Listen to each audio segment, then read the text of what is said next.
എല്ലാവർക്കും നമസ്കാരം. ഇന്നത്തെ വാർത്താ വിശേഷങ്ങളിലേക്ക് സ്വാഗതം. ഇന്നത്തെ പ്രധാന പത്രങ്ങളുടെ ഒന്നാം പേജ് ആദ്യം മലയാള മനോരമയിലെ മെയിൻ സ്റ്റോറി എന്ന് പറയുന്നത് കേന്ദ്ര വിജ്ഞാപനം 4 ലേബർ കോഡുകൾ പ്രാബല്യത്തിൽ എന്നുള്ളതാണ്. തൊഴിൽ നിയമങ്ങൾ മാറുന്നു എന്നല്ല മാറി. മറ്റൊരു കൗതുക വാർത്തയാണ് ആശുപത്രിയിൽ കല്യാണമേളം. മനോരമ മാത്രമല്ല, എനിക്ക് തോന്നുന്നു കേരള കൗമുദിയും ഈ വാർത്ത ഒന്നാം പേജിൽ വളരെ നന്നായിട്ട് കൊടുത്തിട്ടുണ്ട്. അതായത് വിവാഹ ദിവസം അപകടത്തിൽ സാരമായി പരിക്കേറ്റ ആവണിയെ കൊച്ചി ലേക്ക് ഷോർ ആശുപത്രിയിലെ അത്യാഹിത വിഭാഗത്തിൽ താലി കെട്ടുന്ന ഷാരോണിന്റെ മാതാപിതാക്കളായ VT മനു, രശ്മി എന്നിവർ സമീപം. അതായത് കല്യാണ ദിവസം രാവിലെ ഈ ബ്രൈഡൽ മേക്കപ്പിന് വേണ്ടിയിട്ട്, അങ്ങനെയാണല്ലോ ഈ വധുവിനെ കല്യാണ മണ്ഡപത്തിലേക്ക് ആനയിക്കുന്നതിന് മുമ്പ് ഇപ്പൊ അങ്ങനെയാണ്, ഈ മേക്കപ്പ് നടത്താൻ വേണ്ടിയിട്ട് പ്രമുഖ ഈ ബ്യൂട്ടീഷ്യന്റെ അടുത്തേക്ക് വധുവിനെ കൊണ്ടുപോകും കേട്ടോ. അങ്ങനെ പുലർച്ചയ്ക്ക്, ഇതെന്ന് പറഞ്ഞാൽ 4-5 മണിക്കൂറൊക്കെ നീണ്ടു നിൽക്കുന്ന മേക്കപ്പ് ആയിരിക്കും. അതിനു വേണ്ടിയിട്ട് പുലർച്ചയല്ല, ഏതാണ്ട് എനിക്ക് 1:30 മണി സമയത്താണ് ഈ കാറിൽ വധുവിനെയും സംഘത്തിനെയും മേക്കപ്പിനായി കൊണ്ടുപോകുന്നത്. അപ്പോഴാണ് അത് ഒരു കാറ് മരത്തിലിടിച്ചിട്ട് ഈ വധുവിന് വളരെ ഗുരുതരമായ പരിക്കാണ്. അങ്ങനെയാണ് ICUവിൽ പ്രവേശിപ്പിച്ചത്. കാരണം പലപ്പോഴും സംഭവിക്കാറുള്ള അപകടമാണ്. എല്ലാവരും ഓർക്കണം, മുമ്പ് പലപ്പോഴും നിരവധി പേരുടെ മരണത്തിനിടയാക്കിയതാണ് ഈ അസമയങ്ങളിലുള്ള കാർ യാത്ര. ഈ 1 മണി 1:30 മണി എന്നൊക്കെ പറഞ്ഞാൽ ഉറക്കം ഏത് നിമിഷവും കണ്ണുകളിലേക്ക് വരുന്ന ഒരു സമയമാണ് കേട്ടോ. അങ്ങനെ ഈ ഡ്രൈവർ ഉറങ്ങിപ്പോയതാവണം, അതല്ലാതെ മരത്തിൽ പോയി ഇടിക്കില്ലല്ലോ. ഏതായാലും വലിയ ഒരു ജീവ അപായമൊന്നും സംഭവിച്ചില്ല.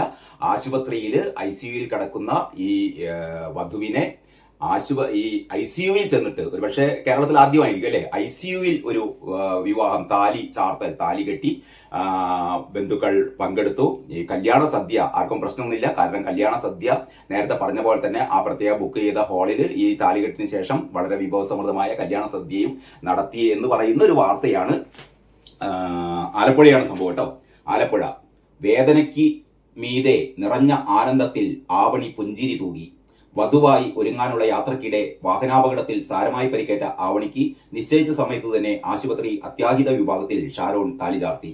കൊച്ചിയിലെ സ്വകാര്യ ആശുപത്രിയിൽ ഇന്നലെ ഉച്ചക്ക് 12:23 ചടങ്ങ് നടക്കുമ്പോൾ വിവാഹം നടക്കേണ്ടിയിരുന്ന ആലപ്പുഴയിലെ കല്യാണ മണ്ഡപത്തിന് മുന്നിൽ ബന്ധുക്കളും സുഹൃത്തുക്കളും പ്രാർത്ഥനയോടെ നിന്നു. തുമ്പോളി മുതലശ്ശേരി MM ജഗദീഷിന്റെയും ജ്യോതിയുടെയും മകൾ ആവണിയും തുമ്പോളി വളപ്പിൽ VT മനുവിന്റെയും രശ്മിയുടെയും മകൻ VM ഷാരോണും തമ്മിലുള്ള വിവാഹം ഇന്നലെ ഉച്ചക്ക് 12:12 12:25 ഇടയിൽ ആലപ്പുഴ ആറാട്ടുവഴിയിലെ ഓഡിറ്റോറിയത്തിലാണ് നടക്കേണ്ടിയിരുന്നത്. വിവാഹത്തിന് ഒരുങ്ങാനായി കോട്ടയത്തേക്ക് പോകുമ്പോൾ ഇന്നലെ പുലർച്ചെ 2:30യോടെയാണ് ഈ അപകടമുണ്ടായത് കേട്ടോ.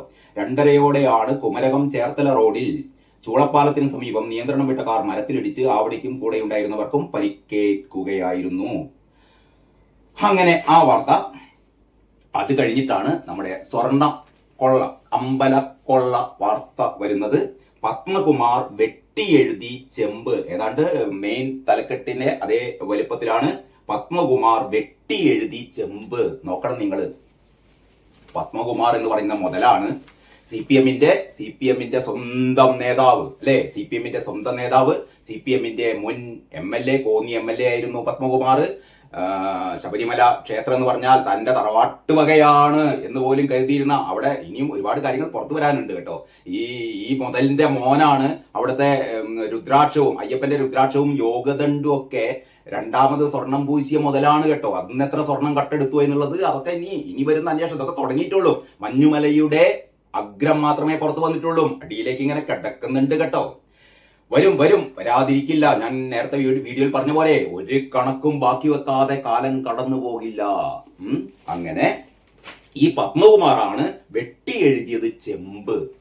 അതായത് ഈ ലോകത്തിലെല്ലാവർക്കും അറിയാവുന്ന കാര്യം അല്ലെ, 1998 വിജയ് മല്യ 33 കിലോഗ്രാം തനി തങ്കം കൊണ്ട് പൂശിയതല്ല, പൊതിഞ്ഞ സ്വർണ്ണ തകിട് കൊണ്ട് പൊതിഞ്ഞ ദ്വാരപാലക വിഗ്രഹങ്ങളും കട്ടിളപ്പാടിയും ഈ വാതിലും, ശ്രീകോവിലിന്റെ വാതിലും ഒക്കെ അതിലെ സ്വർണത്തെ നാണ്ട് വെട്ടിയിട്ട് ചെമ്പ് നാക്കി.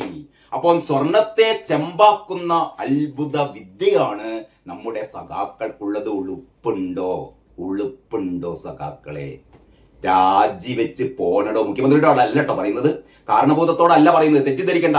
കാരണഭൂതൻ രാജിവെച്ച് പോയില്ല, നമുക്കൊക്കെ അറിയാം. ഞാൻ പറഞ്ഞത് രാജിവെച്ച് പോടോ എന്ന് പറയുന്നത് CPM പ്രവർത്തകരോടാണ് കേട്ടോ. നാണമുണ്ടെങ്കിൽ CPM പ്രവർത്തിക്കുന്ന എൻ്റെ സുഹൃത്തുക്കൾ ആദ്യം ചെയ്യേണ്ടത് ആ പാർട്ടി വിട്ട് പോകുകയാണ്. എങ്ങനെ നിങ്ങൾക്ക് നിൽക്കാൻ പറ്റും? എങ്ങനെ നിൽക്കാൻ പറ്റും?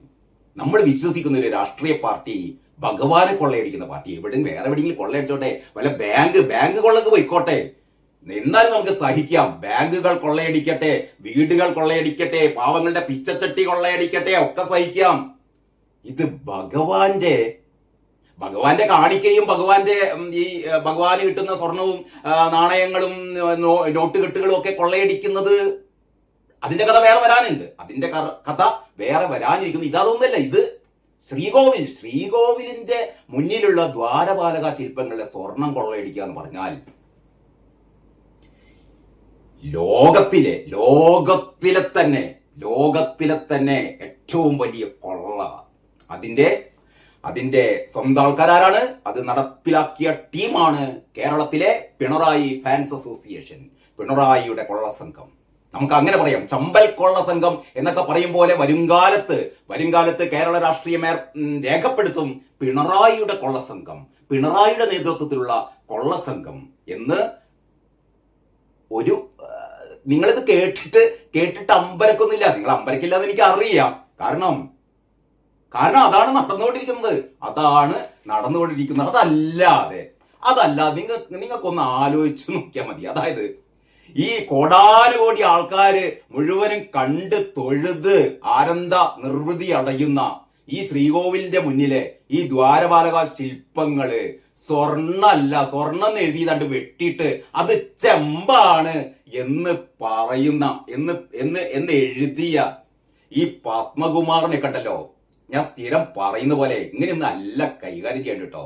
തല മൊട്ടയടിച്ചിട്ട് കഴുതപ്പുറത്ത് കയറ്റിയിട്ട് ചാപ്പ കുത്തിയിട്ടേ നഗരവീതിയിലൂടെ ഇങ്ങനെ കൊണ്ടുപോകണം. കല്ലെറിയണം അല്ലേ? അതിൽ പരം എന്താണ് ചെയ്യേണ്ടത്?